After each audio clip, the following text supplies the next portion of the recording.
March 2026. The world economy is holding its breath. For the first time in history, the Strait of Hormuz, the jugular vein of global energy, has been closed. Following a direct military escalation with Iran in late February, nearly 20% of the world's oil supply has been wiped off the market overnight. We aren't just talking about a price hike, we are talking about a total supply shock 3 times larger than the 1973 crisis. In Europe, the plastics and manufacturing sectors are in a state of emergency.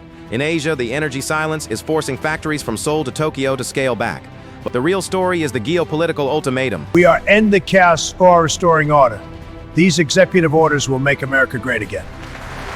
As gold prices skyrocket and markets in Japan and Korea see 6% daily drops, energy stocks are dropping. Reallocate to defensive plays.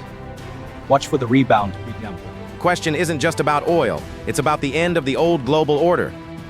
Move your eyes east. While the Middle East burns, a fragile truce is being tested in the Pacific. This month, U.S. President Donald Trump and Chinese President Xi Jinping are preparing for a landmark summit.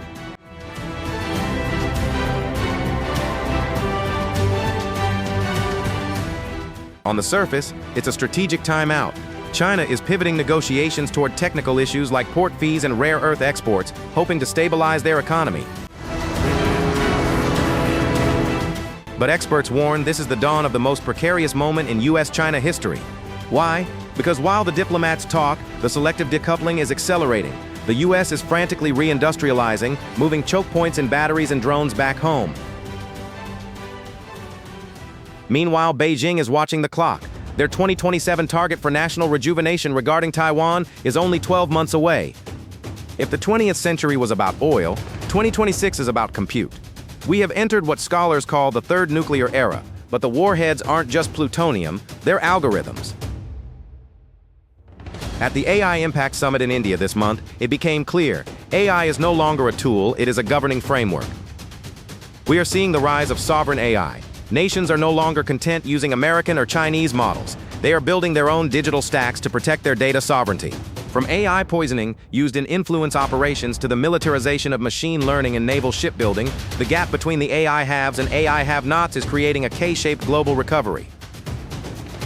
If you don't own the chips, you don't own your future. While the great powers eye each other, I'm the superpower! You can't handle us much this.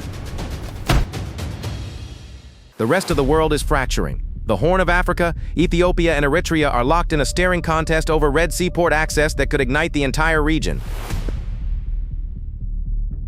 The steppes of Europe, an exhausted Ukraine faces brutal pressure to cede the Donbass as Western security guarantees waver. The Andes gang violence in Ecuador and instability in Venezuela are forcing a U.S. pivot back to the Western Hemisphere, as Washington fears losing Latin America to Chinese investment for good. 2026 isn't just another year of news. It is a structural turning point.